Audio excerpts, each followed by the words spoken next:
The first command ever given to humanity by the gods was simple: kneel.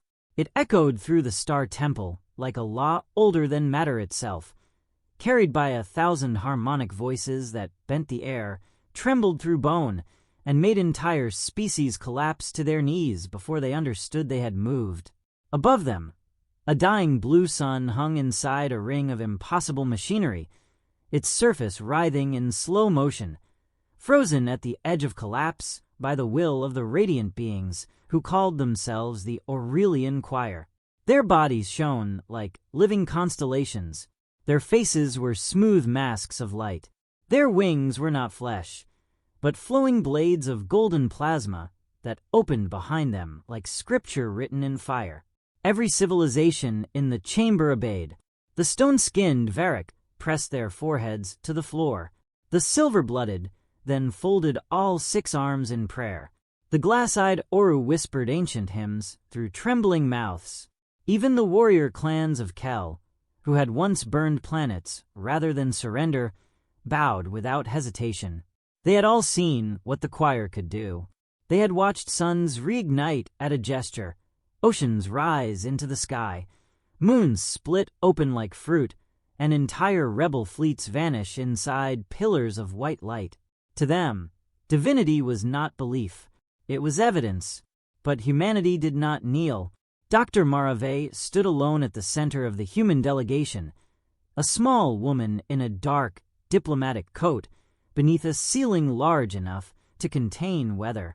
Around her, every alien eye turned in horror.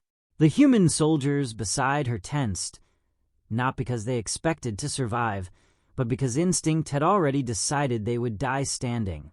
Their hands stayed away from their weapons. That was the terrifying part. Humanity had not come to start a war. Humanity had come to witness a miracle. And Mara had just noticed the miracle had a pulse. It was faint, almost hidden beneath the choir's overwhelming radiance. But it was there. Every time the dying sun convulsed, the temple floor answered with a vibration exactly 0.7 seconds later. Every time the choir raised their hands, the golden veins beneath the altar brightened before the light reached their bodies. Every time the worshippers gasped at divine power, Mara's instruments recorded a buried mechanical rhythm coming from somewhere below them. Not heaven. Below, the central Aurelian descended from the choir dais, taller than a battleship's command tower, crowned in rings of rotating light. His name had been translated for humanity as Seraphel, first voice of creation, keeper of stars, mercy of the infinite flame. He looked down at Mara, as if studying an insect that had made a sound too complex to ignore. "Humanity has been welcomed," he said, and the chamber shook with his gentleness. "Humanity has witnessed the hand that preserves the sun. Humanity has heard the command given to all lesser children of the void. Yet humanity remains upright." Mara felt the pressure hit her chest. It was not gravity. It was not sound. It was some invisible field tightening around her lungs, reminding every cell in her body that fear was older than language. Behind her, one soldier staggered. Another began bleeding from the nose. Across the chamber, alien priests turned away, unwilling to watch what happened to species that embarrassed gods. Mara lowered her gaze, not in submission, but to check the small device hidden against her wrist. The pulse repeated, 0.7 seconds. Again, 0.7 seconds. Her fear did not vanish. It sharpened. She looked back up at Seraphel and understood with sudden, terrible clarity that the galaxy had not been conquered by gods. It had been trained to mistake machinery for mercy. Then the human representative smiled. Not proudly, not safely, not wisely. She smiled like someone who had just found the crack in a prison wall. Before Seraphel could speak again, Mara tapped her wrist once, sending a single encrypted burst through the temple's sacred broadcast system, hidden beneath the choir's own hymn. It lasted less than a heartbeat. It carried no explanation, no plea, no military coordinates. Only 6 words. The gods are lying. Look below. The signal should not have passed through the temple. That was the first thing Mara understood after she sent it. The Aurelian choir controlled every frequency inside the Star Temple, every prayer channel, every diplomatic relay, every sacred harmonic used by the subject species to communicate with their gods. Their entire empire was built on the belief that nothing moved through their holy architecture unless they permitted it. Yet for less than 1 second, her message had slipped beneath their hymn like a needle under silk, and somewhere beyond the chamber, somewhere hidden inside the temple's impossible depth, something had answered. Not with words, with silence. The choir's hymn faltered. It was so brief that most of the worshippers missed it. The kneeling masses continued trembling beneath the light of Seraphel's presence, eyes lowered, bodies folded into whatever posture their species considered submission. But Mara saw the nearest Aurelian turn its luminous head toward the floor. Another paused mid-gesture, its flowing plasma wings tightening like a predator's muscles. Seraphel remained still, towering above the human delegation, but the golden rings around his crown began rotating faster. He had felt it. Mara kept her face calm, though her pulse hammered against the inside of her throat. The device at her wrist was dead now, burned out by the burst, its internal circuits cooked into useless dust. She had expected that. What she had not expected was the response in the floor beneath her boots, that subtle cessation of rhythm, like a vast machine holding its breath because someone had spoken its true name. Seraphel's voice softened, and somehow that made it more dangerous. You carry hidden instruments into the house of creation. Mara's soldiers shifted behind her. Captain Ilian Cross, commander of the Human Honor Guard, moved half a step forward before stopping himself.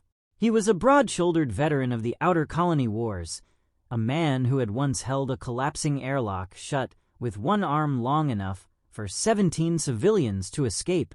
Mara knew he wanted to put himself between her and Seraphel.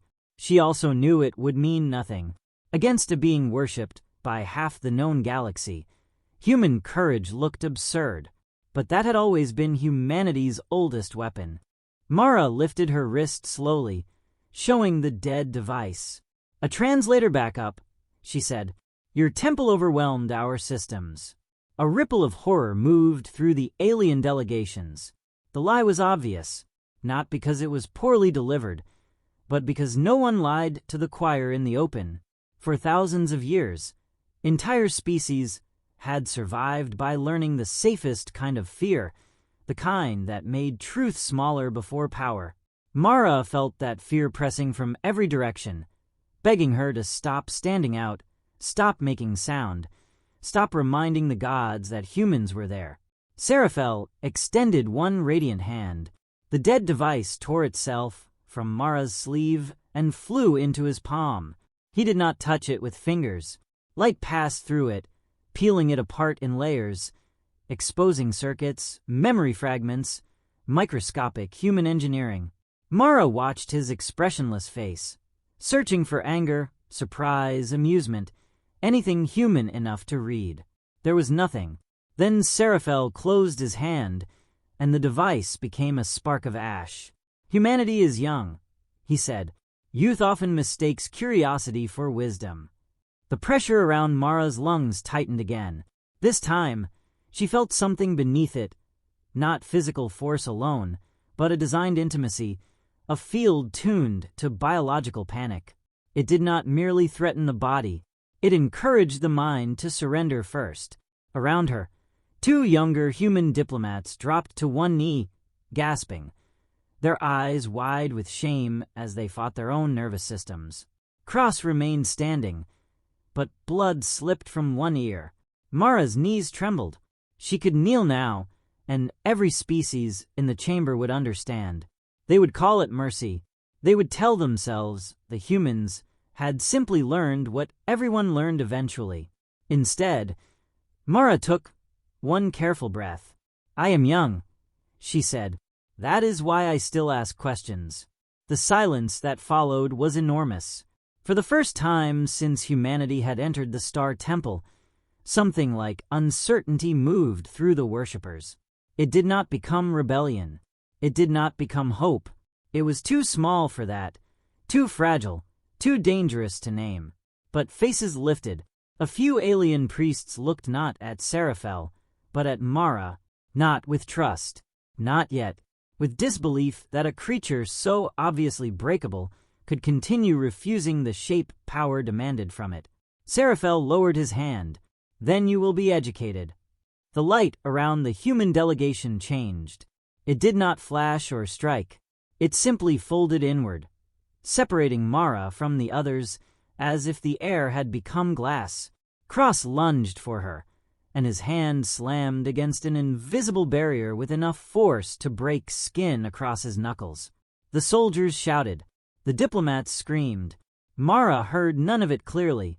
The sound flattened into vibration as the chamber stretched around her, the floor beneath her feet opening without moving, and the golden altar rose like an elevator descending in reverse. No, Mara realized. She was going down.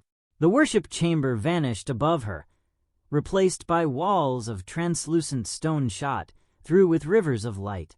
The descent was smooth, silent, controlled. Seraphel descended beside her without touching the floor, his body radiating calm authority.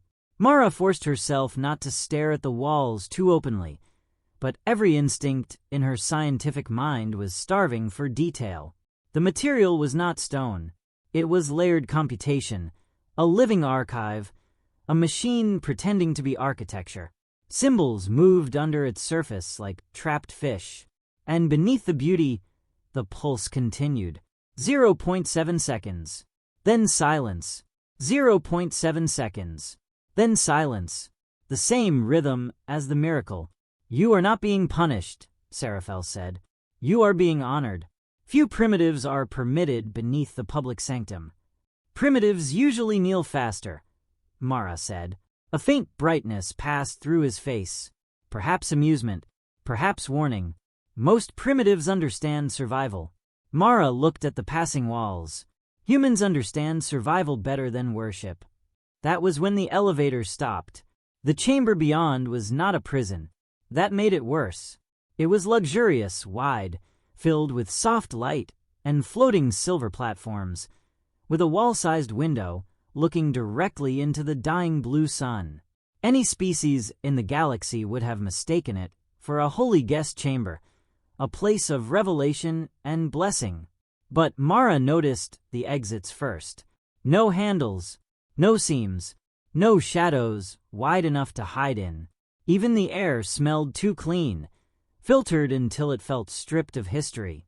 At the far side of the room stood a young alien in white ceremonial robes, her skin pale violet beneath delicate markings of gold.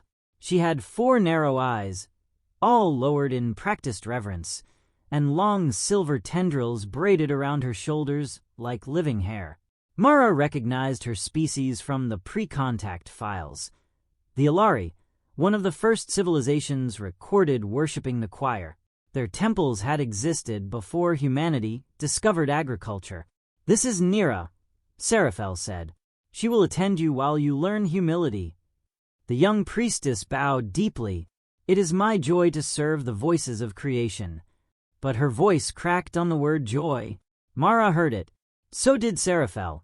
His light intensified for a moment, and Nira went perfectly still. Whatever fear she felt, she buried it so completely that Mara's anger sharpened into something cold. The choir did not only command bodies. They trained entire species to hide pain as devotion. Seraphel turned toward Mara. Tomorrow, humanity will present its chosen minds for ascension. You will stand beside me when they are welcomed into divine service. You will see what becomes of those worthy enough to be lifted beyond mortality. Mara kept her expression controlled, and if humanity refuses, the sun beyond the window pulsed, and for an instant the room filled with blue-white fire. Seraphel did not raise his voice. Then one of your colonies will become a lesson bright enough for all your worlds to see." He left her with that. The wall sealed behind him without sound, and for several seconds Mara and Nira stood alone in the impossible room, separated by culture, terror, and the weight of gods who were not gods. Mara waited until the pulse beneath the floor returned. She counted 3 cycles, 4, 5. Then she spoke softly. "How long have they been taking your people?" Nira's head snapped up, all 4 eyes fixed on Mara with pure panic. "Do not ask that. That is not an answer. It is the only answer that keeps us alive." Mara stepped closer, slowly enough not to frighten her. "You heard my message." Nira's face changed. The fear remained, but something moved underneath it, something buried so deep it looked painful to touch.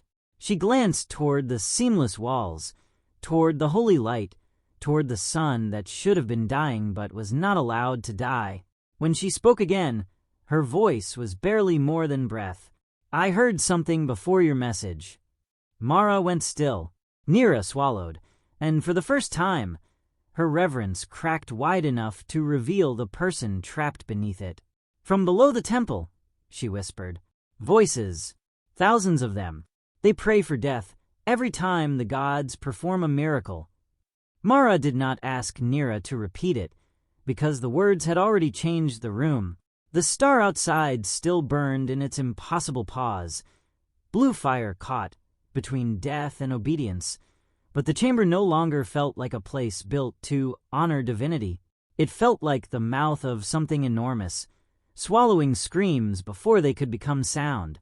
Mara had studied dead civilizations and the lies they carved into monuments after the bodies were gone. This was different. The lie was alive. It wore gold. It sang. Nira's hands shook inside her sleeves. "I should not have said that," she whispered. "No," Mara said quietly. "You should have said it years ago." Pain flashed through Nira's 4 eyes. There were moments when gentleness kept people alive. There were other moments when gentleness became another cage. Nira had been raised inside worship, taught that doubt was a sickness and questions were a path to extinction. If Mara softened the truth too much, the priestess might retreat back into safety. Nira looked toward the seamless wall where Seraphel had vanished. "My grandmother heard them. She told my mother. My mother told me only once, when she was dying. She said the temple had a second congregation beneath the first, and that the gods listened to the upper one while feeding on the lower." Mara felt the floor pulse again. 0.7 seconds. This time she imagined it not as a machine cycle, but as a heartbeat forced to pump for someone else. "How do we get below?" she asked. Nira went pale. "We do not." Mara stepped closer to the window, pretending to study the sun while her eyes tracked reflections in the glass. There were no visible cameras, no guards, no doors, but the room had reacted to every movement. The platforms shifted when she moved. The air pressure adjusted when she breathed too fast. Even the light warmed when Nira's panic rose, soothing her like a hand over a mouth. The prison was watching through comfort. "Then how do the offerings go below?" Mara asked. Nira closed her eyes. That was answer enough. Hours passed, or perhaps the temple only taught time to lose meaning. Food appeared on a silver platform and went untouched. Choir hymns vibrated faintly through the walls, beautiful enough to make grief feel small. Mara used the quiet to map patterns. The floor brightened whenever the sun convulsed. The walls dimmed whenever Nira drifted too close to a certain corner. 3 times, a deep harmonic note rolled beneath the chamber, and each time Nira flinched before it came. On the 4th note, Mara moved. She crossed the room and placed her palm against the corner that made the walls dim. Nothing happened. Then she pressed the inside of her wrist, where the burned-out transmitter had been. A shard of heat sparked through her skin. The device was dead, but its casing had fused a microscopic fragment of choir signal crystal into her sleeve. She had kept it because humans had survived ice ages, wars, plague, vacuum breaches, and bad odds by learning one holy law of their own: never waste wreckage. The wall responded. A thin line opened in the gold. Nira made a sound like a prayer breaking in half. "How did you do that?" Mara pulled her hand back, her palm stinging. "I didn't. The temple did. I just convinced it I belonged to something already inside it." "That is impossible." "Good," Mara said. "They will not be expecting it." The opening was narrow, barely large enough for a person to slip through sideways. Beyond it waited a maintenance shaft wrapped in darkness and warm metallic breath. Nira stared at it as if it were the throat of a monster. Mara saw the conflict tearing through her. Faith against memory, terror against proof. Then a distant voice rose from the floor. Not the choir's hymn. A broken whisper, distorted by machinery, speaking in a language Mara did not know. Nira understood it. Her knees nearly failed. "That was my mother's name," she said. The decision made itself. They entered the shaft. The sacred architecture ended within 20 meters, replaced by ribbed conduits, sweating cables, coolant mist, and layers of machinery hidden beneath the temple's divine skin. This was the part no worshipper had ever been meant to see. Behind the radiance was engineering. Behind the miracle was heat exchange. Behind godhood were access ladders, pressure locks, insulation, repair drones, and the ugly practical bones of power. It should have made the choir seem smaller. Instead, it made them more terrifying, because they had not merely lied with symbols and speeches. They had built an entire universe where truth was physically buried. At the bottom of the shaft, Nira touched a panel marked in ancient Ilari script. Her fingers hesitated over the symbols. "This is older than the choir's public language," she said. "My people were here before the first hymns." The panel opened into a chamber so vast that Mara's mind refused to measure it at first. Rows of suspended figures stretched into the distance, layered in vertical spirals around a central column of blue-white energy. Bodies from hundreds of species floated inside translucent capsules, their limbs motionless, their eyes covered by bands of light. Some were ancient and withered, some looked young, some were not bodies at all anymore, only nervous systems preserved in glowing fluid, still connected to machines that climbed into the ceiling like roots feeding a forest above. Nira took one step forward and stopped breathing. Mara's scientific mind tried to protect her by naming things: neural interface, bioelectric extraction, consciousness preservation, distributed cognition lattice, stellar field regulation. But every term collapsed under the horror of what she was seeing. The gods did not stop suns. The prisoners did. A capsule nearest to them flickered. Inside floated an Ilari woman, with silver tendrils braided in the same pattern as Nira's. Her face was older, thinner, but the resemblance struck like a blade. Nira pressed both hands to the capsule, and the machinery around them brightened in warning. "Mara," she whispered, "this is my mother." The woman's eyes opened behind the band of light.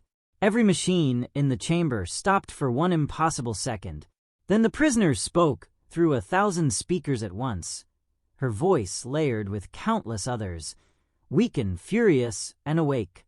"Run," she said. "The temple heard you enter." Above them, in the holy chamber, where the galaxy still waited for miracles, the choir's hymn turned into an alarm. The alarm did not sound like danger. It sounded like worship. The choir's hymn rolled down through the hidden machinery in perfect golden harmonies, beautiful enough to make panic feel like sin.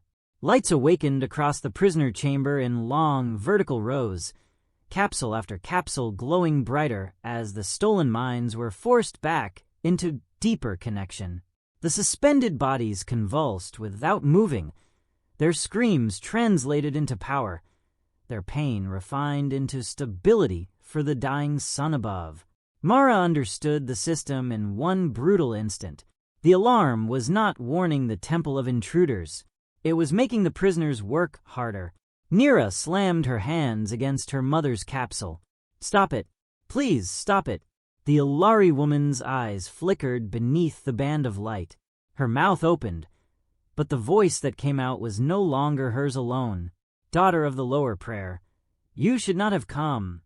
Nira froze. Mara grabbed her arm. "We need to move." "No," Nira whispered, staring at the capsule. "She knows me. She is being used to find us." That truth struck cruelly, and Mara hated herself for saying it, but the chamber had already begun changing. Maintenance drones unfolded from the walls like silver insects. Long limbs clicked open. Sensor eyes filled with white flame. They did not rush. That made them worse. They moved with the calm certainty of things that had never failed to catch anyone before. Nira's mother spoke again, her voice fractured between tenderness and command. "The choir sees through the faithful. The choir hears through the ascended. Leave me, child. Take the human deeper." "Deeper," Mara repeated. The capsule lights pulsed in sequence, pointing toward the central column, where thousands of neural conduits merged into a single core of blue-white fire.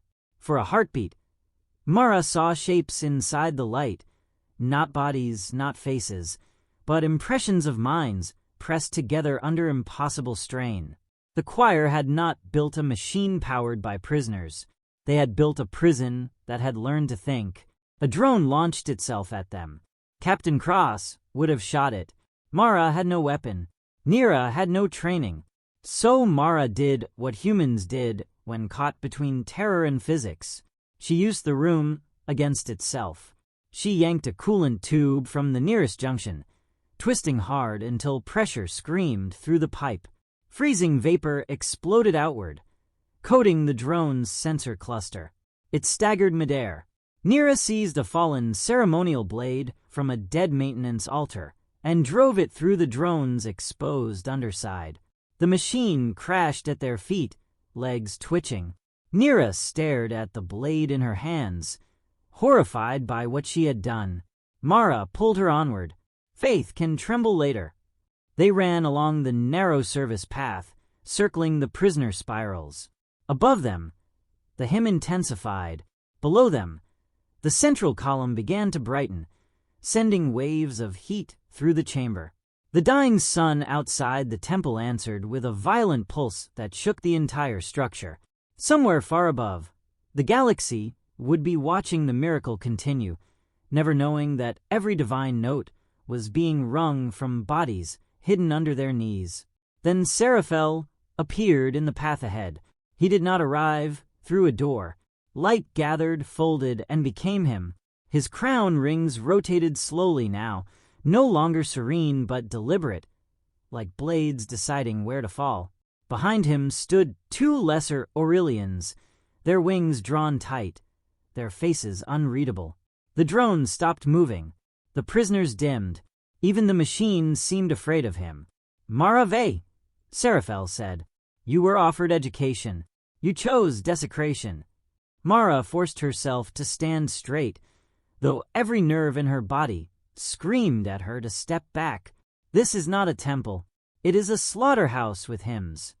Nira flinched, as if the words themselves might summon punishment. Seraphel looked at her, and the priestess nearly dropped the blade.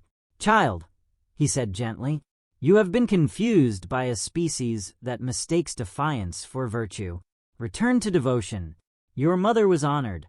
Your line was lifted above mortality. Do not let a human teach you to call blessing by ugly names." Nira's face crumpled. For one terrible moment, Mara thought she would break. The choir had owned her people for so long that even proof could not immediately free her. Proof was information. Fear was inheritance. Then the capsule behind them flickered again. Nira's mother screamed, not in language, in pain. Nira looked back at the woman inside the glowing prison, and something ancient snapped. Not loudly, not dramatically. It was quieter than that. It was the sound of a soul refusing to translate cruelty, as holiness one more time. She raised the blade with both hands. "Do not speak of blessing," Nira said, voice shaking, "while my mother begs for death." The nearest lesser Aurelian moved. Mara never saw the strike. One moment Nira was standing beside her. The next, the air flashed gold, and Nira was thrown against the railing, her body hitting hard enough to make the metal bend. Mara lunged toward her, but Seraphel lifted one hand. An invisible force pinned Mara in place. Her boots scraped across the floor. Her lungs locked. The pressure field returned, colder now, more precise, squeezing not to frighten, but to demonstrate ownership. "Humanity spreads quickly," Seraphel said, "like flame in dry grass. A dangerous quality in a young species." Mara could barely breathe. "Then you should have been more careful where you built your temple." For the first time, Seraphel's calm cracked. The blue sun beyond the hidden chamber flared through every conduit at once. The entire prisoner core screamed into light. Mara felt the energy surge upward through the temple, into the sacred chamber above. Seraphel was not merely angry. He was making a decision. "Let the galaxy witness consequence," he said. Far above, every diplomatic channel opened. The Star Temple projected its divine broadcast across thousands of worlds, and Mara saw fragments of it reflected in the capsule glass. The human delegation stood trapped in the worship chamber, surrounded by kneeling species and radiant gods. Captain Cross was bloodied, but still standing behind the barrier, one hand pressed against the invisible wall that had taken Mara away. His eyes searched the empty space where she had vanished. Then Seraphel's voice filled the galaxy. "Humanity has entered the sacred depths. Humanity has profaned the engine of creation. Humanity has rejected mercy. Therefore, humanity will be judged." A star map appeared above the chamber, vast and glittering. Mara recognized the marked system before Seraphel named it. Halcyon Reach, a human settlement world. 3 million colonists. Farms under glass domes. Children born beneath artificial moons. A world with no fleet, no defenses, no part in any of this except the crime of being human. Seraphel turned his radiant hand toward the map. The star at Halcyon Reach began to dim. Mara's heart stopped. He was not threatening Earth. He was doing something smarter, crueler. He was choosing a smaller world, close enough for humanity to feel helpless, distant enough that no rescue could arrive in time. A lesson bright enough to terrify the galaxy and personal enough to break the species that had refused to kneel. Nira groaned from the floor, struggling to rise. Her mother's capsule pulsed behind her, the trapped mind inside, pushing against the machine with impossible effort. For 1 second, the pressure holding Mara weakened. That was all humanity ever needed. Mara drove her shoulder sideways into a service lever she had noticed during the chase. It snapped down. A maintenance shield dropped between her and Seraphel, not strong enough to stop him, but enough to interrupt the field around her lungs. She fell, gasped, and rolled toward Nira as the chamber erupted in white light. From somewhere high above the temple, hidden beyond the divine barrier, a forbidden human transmission punched through the choir's broadcast. It was not Mara's voice. It was Captain Cross, and he sounded furious. "To every human vessel within shadow range," he said, his words shaking with static. "The gods just chose their hostage. Now we choose our answer." The transmission cut off. Then the temple's outer sensors registered something the choir had not predicted. One human warship had not arrived outside the barrier. 7 had. For the first time in recorded history, the choir hesitated. Not because 7 human warships could destroy the Star Temple. They could not. Mara knew that with a clarity that felt almost peaceful. The temple was larger than most cities, wrapped in gravitational shielding, anchored to a dying sun, and powered by a hidden ocean of stolen mines. Even 7 human warships were sparks thrown at a cathedral of lightning. But sparks had once taught humanity fire, and the choir had made the mistake every empire eventually made. They had measured danger by size instead of intention. Seraphel turned toward the sensor bloom projected across the chamber wall. His golden rings spun faster, reading trajectories, energy signatures, weapon profiles, and probably 1,000 other things Mara could not see.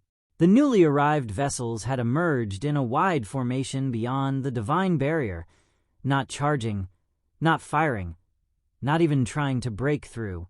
They simply held position around the temple like witnesses taking their seats before a trial.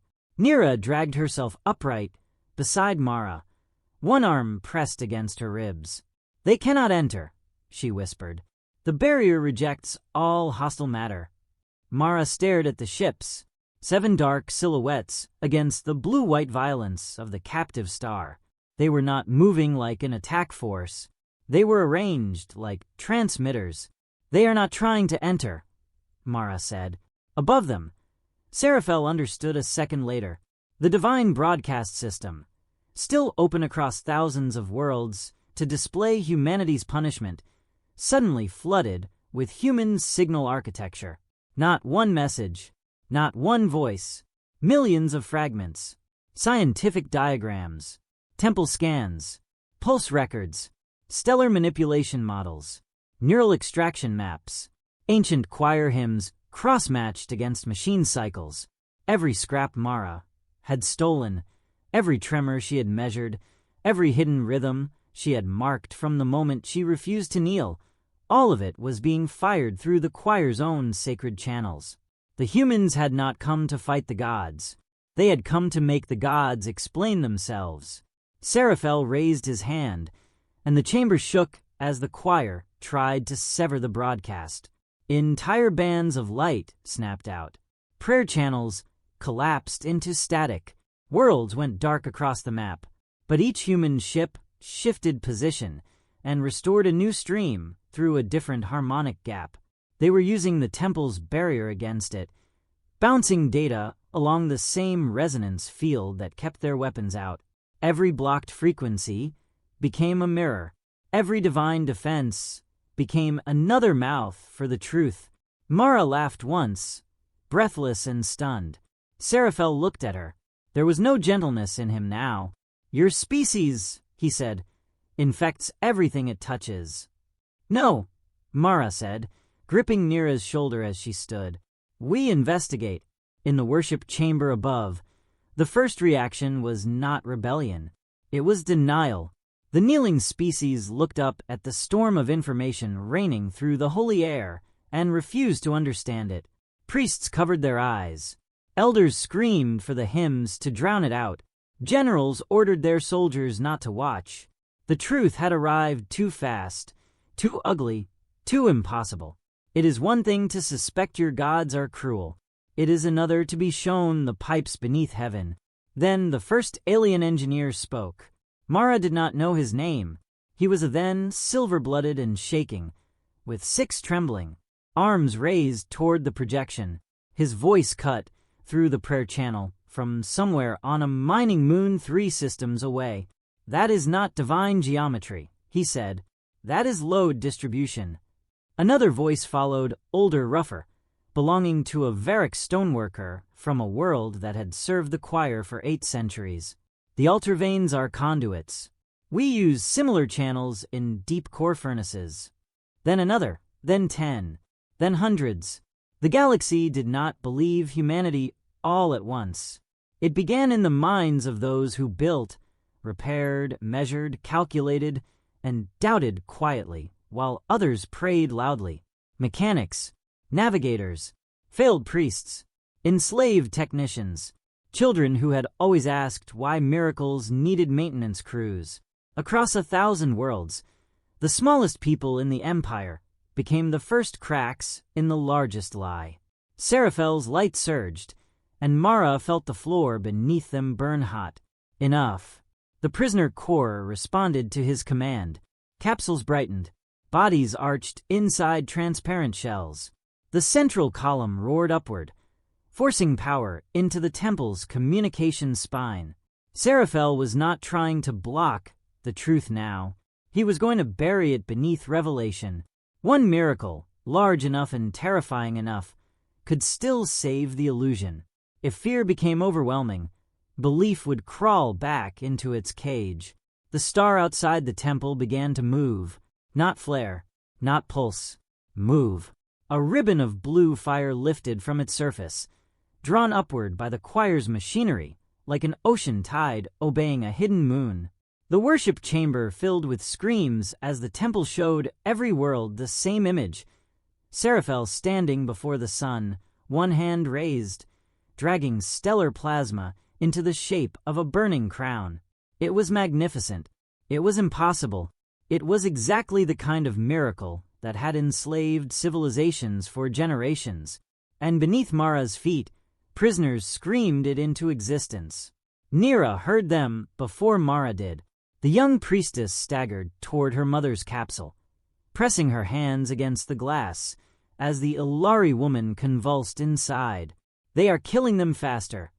Mara looked from the core to the ships outside. Captain Cross and the human fleet were still broadcasting, but the data streams were beginning to fracture under the weight of the choir's counter-hymn. The galaxy was watching two truths collide, evidence and spectacle. And spectacle was winning, because spectacle did not require courage. It only required eyes. Nira turned to Mara, tears shining on her face. "Make them hear." "I do not know how." "My mother said take the human deeper." "There may not be a deeper." The answer came from the capsule.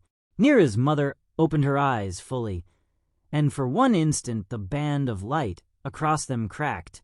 Her voice emerged through the glass, weak but no longer blended with the machine. "There is." A section of floor behind the central column unlocked. Mara stared at the opening, a black circular descent hidden beneath the brightest part of the core. No light came from it. No symbol marked it. The choir had buried something even beneath the prison. Seraphel saw it open. His expressionless face finally changed. Fear. It passed through him like a shadow across a star, brief and unmistakable. Not fear of the ships, not fear of rebellion, fear of whatever waited below the machine that made him a god. Mara felt the entire story invert around that single expression. The choir had not built the core. They had found it. Nira reached for Mara's hand, and together they ran toward the opening as the chamber erupted behind them. Drones dropped from the walls. The lesser Aurelians moved in flashes of killing light. Seraphel's voice thundered through the hidden depths, no longer divine, no longer calm, but furious in a way that sounded almost mortal. "Seal the first wound," he commanded, "before humanity reaches the original mind." Mara and Nira plunged into the darkness beneath the prisoner core, chased by gods who had just admitted they were afraid of something older than themselves. The darkness beneath the prisoner core was not empty. Mara discovered that before her feet touched the lower platform. The descent swallowed every trace of the choir's golden light, but it did not become silent. There was sound below, too deep for ears at first, a pressure more than a tone, as if something vast were thinking in a language made of gravity. Nira landed beside her, wounded and shaking, one hand still locked around Mara's wrist, like she feared the dark itself might separate them. Above them, the opening began to close, and for one terrible second Mara saw Seraphel's radiant face framed in the shrinking circle of light, no longer majestic, no longer patient, but sharpened by panic. Then the seal slammed shut, and the gods were above them. For a moment, Mara could hear only Nira's breathing and the distant roar of the star being dragged into a crown.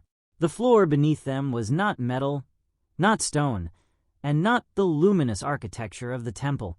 It was black, smooth, and warm, veined with faint red lines that reacted to their presence like capillaries beneath skin. When Mara moved, the lines moved with her. When Nira whispered a broken prayer, the lines brightened around her feet, listening.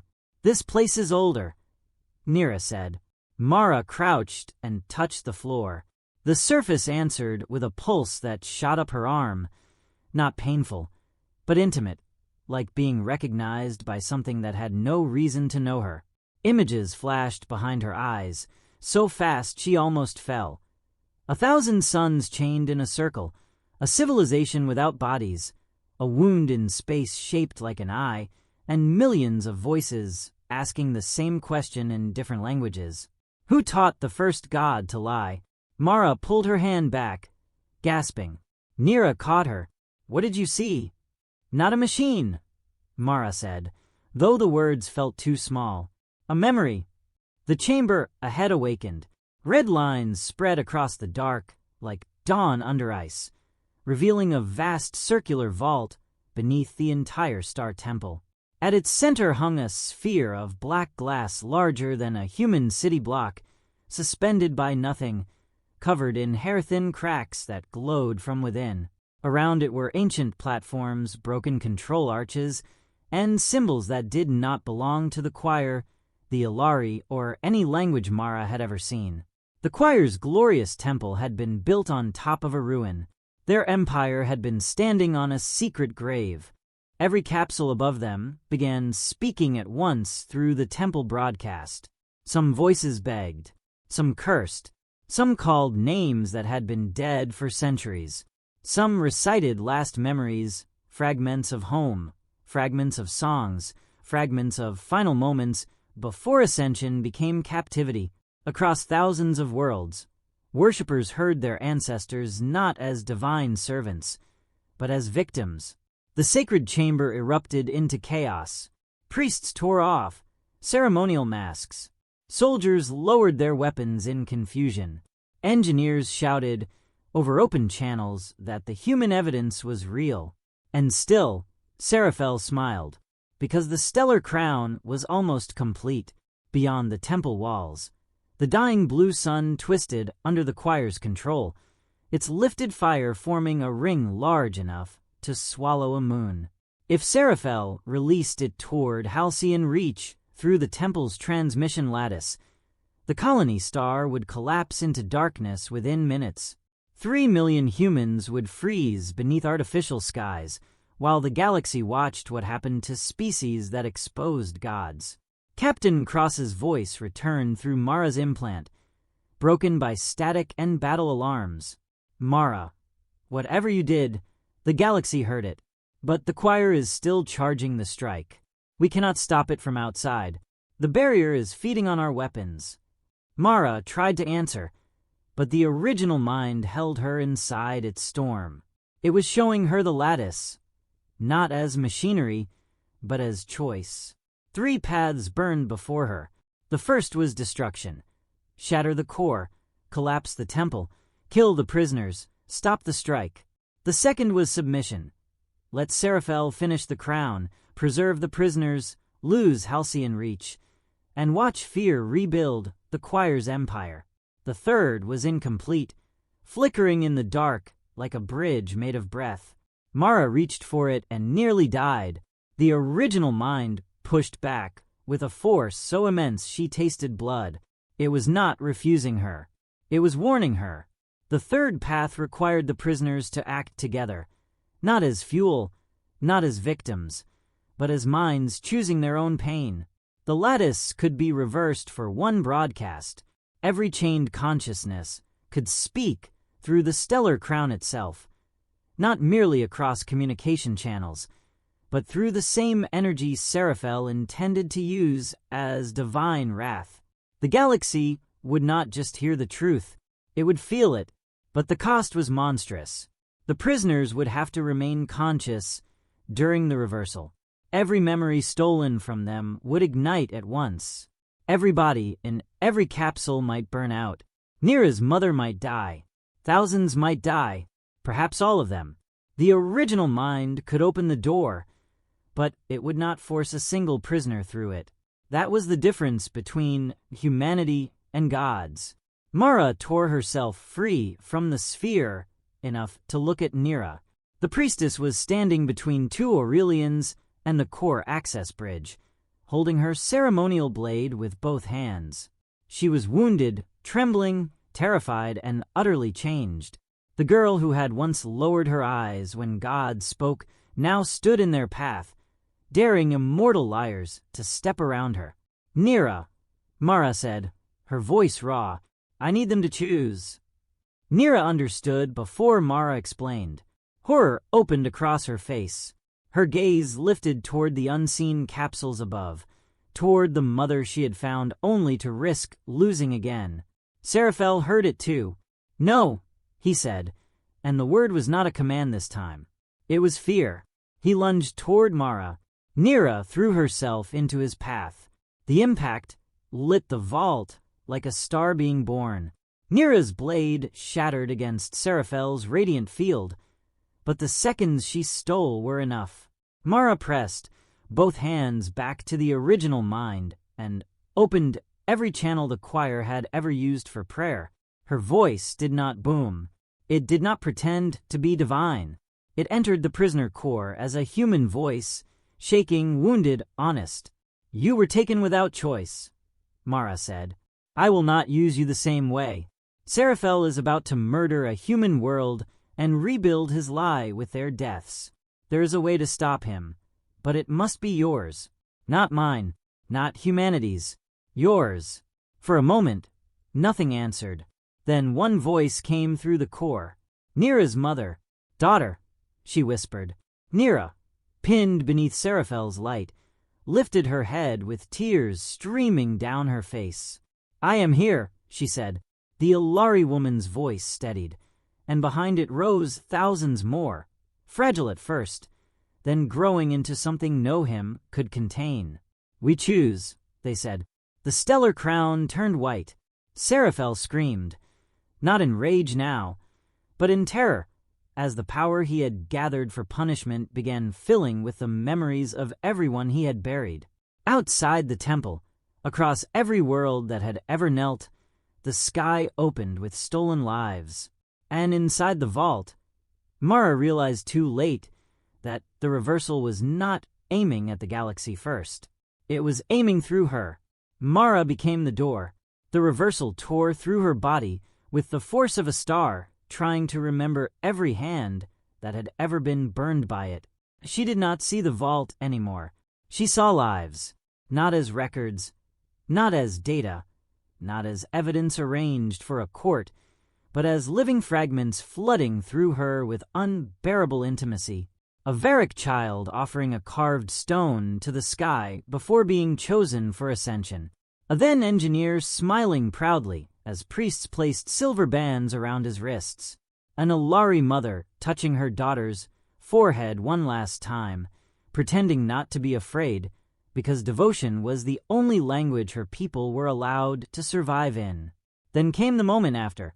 Darkness, needles of light, names stripped away, thoughts stretched into wires, pain taught to sing. Mara screamed, and through her, the prisoners screamed with her. Across the galaxy, every temple went silent. The stellar crown above the Aurelian star did not descend on Halcyon Reach. It unfolded. The white fire Seraphel had shaped into judgment opened like an eye, and inside it, every world saw the truth the choir had buried beneath beauty. Not diagrams now, not human accusations. Memory. Billions watched the first theft, the first lie, the first miracle powered by a mind begging to die. They saw the Aurelians before their radiance, frightened explorers kneeling before an ancient intelligence they did not understand. They saw the first time Seraphel chose worship over warning. They saw the moment as civilizations stopped surviving and began pretending survival made them divine. The galaxy did not rebel all at once. It inhaled. That was worse for the choir. In the sacred chamber, species that had knelt for centuries slowly rose. Priests pulled golden symbols from their robes and let them fall. Soldiers turned their weapons away from human delegates and toward the radiant beings standing above them. Engineers on distant moons severed prayer conduits. Slave crews aboard temple ships opened maintenance hatches and cut divine relays with shaking hands. On Halcyon Reach, families gathered beneath a darkening sky watched their star brighten again, not because gods allowed it, but because prisoners had chosen to deny gods their weapon. Inside the vault, Seraphel staggered backward as the crown's power slipped from his control. His light flickered, revealing shadows beneath the gold, scars beneath the radiance, the mortal shape he had spent ages hiding from others and perhaps from himself. He reached for the lattice again, but the red lines under the floor no longer obeyed. They surged away from him and toward Mara, not as servants, but as witnesses. "You will kill them," Seraphel said, and for the first time his voice sounded small. "You will burn every ascended mind to prove you are right." Mara's knees buckled, but she did not let go. Her vision swam with blood and white flame. "No," she said, though she barely had breath. "They are proving they were always alive." Nira crawled to her mother's capsule feed line as the vault shook apart around them. Above, thousands of prisoners poured their memories through the stellar crown, each one choosing to speak, though the effort consumed what little remained of their strength. Nira pressed her forehead to the pulsing conduit and whispered words in Alari, not prayers, not obedience, but goodbye. Her mother's voice answered once, clear and gentle through the storm. "My child, stand where I could not." Then the prisoner corps began to fail. Captain Cross saw it from the Black Lantern as the temple's shields collapsed in waves of dying gold. The 7 human ships had minutes, perhaps less, before the entire structure imploded into the star. He gave the order no empire built on worship would have understood. Not attack, not conquest. Rescue. Human dropships plunged through the broken barrier, diving into a collapsing god temple to save aliens who had been enemies, priests who had cursed them, and prisoners who might not survive being freed. The choir tried to flee. Some vanished into light. Some were seized by their own former servants. Some simply stood frozen as the species they had called lesser walked past them without bowing. Seraphel remained in the vault, staring at Mara as if she were the impossible thing, not the ancient mind, not the collapsing temple, not the rebellion spreading across the stars. A human had been offered fear, glory, revenge, and command over the greatest secret in the galaxy, and still she had chosen to ask the victims what they wanted. That was what finally broke him. Not weapons, not ships, consent. The original mind opened one final channel. Mara felt it pass through her into every surviving prisoner, offering release, not forced salvation. Some chose to be extracted into emergency lattices carried by human ships. Some chose death with their names restored. Some chose to remain long enough to stabilize the star and spare the worlds nearby. No single command ruled them. No god translated their suffering into purpose. The age of miracles ended in choice. When Mara woke, she was aboard the Black Lantern, wrapped in medical foam beneath a ceiling of dull human steel. It was the plainest thing she had ever seen, and it made her cry. Nira sat beside her, one arm bandaged, her ceremonial robes replaced by a borrowed flight jacket. In her hands, she held a small crystal containing the last recorded memory of her mother. Not a relic, not a holy object, simply proof that a stolen life had been remembered correctly. "Did we win?" Mara asked. Nira looked through the viewport. Outside, the Star Temple was gone. In its place drifted wreckage, rescue lights, human ships, alien ships, and thousands of escape craft moving together without orders from above. Beyond them, the blue sun burned on its own. "No," Nira said softly. "We began."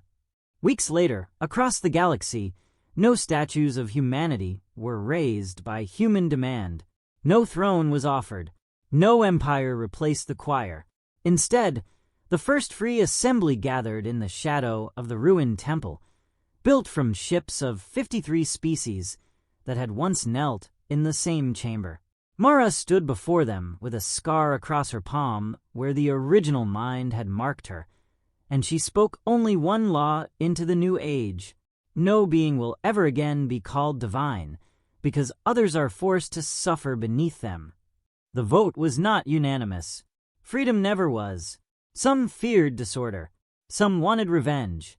Some wanted humanity to lead, to command, to become the strong hand the galaxy already understood. Mara refused them all. Captain Cross refused them with her. Humanity had not crossed the stars to become better gods. It had come to end the need for them. And for the first time in 10,000 years, when the stars brightened over 1,000 worlds, no one fell to their knees.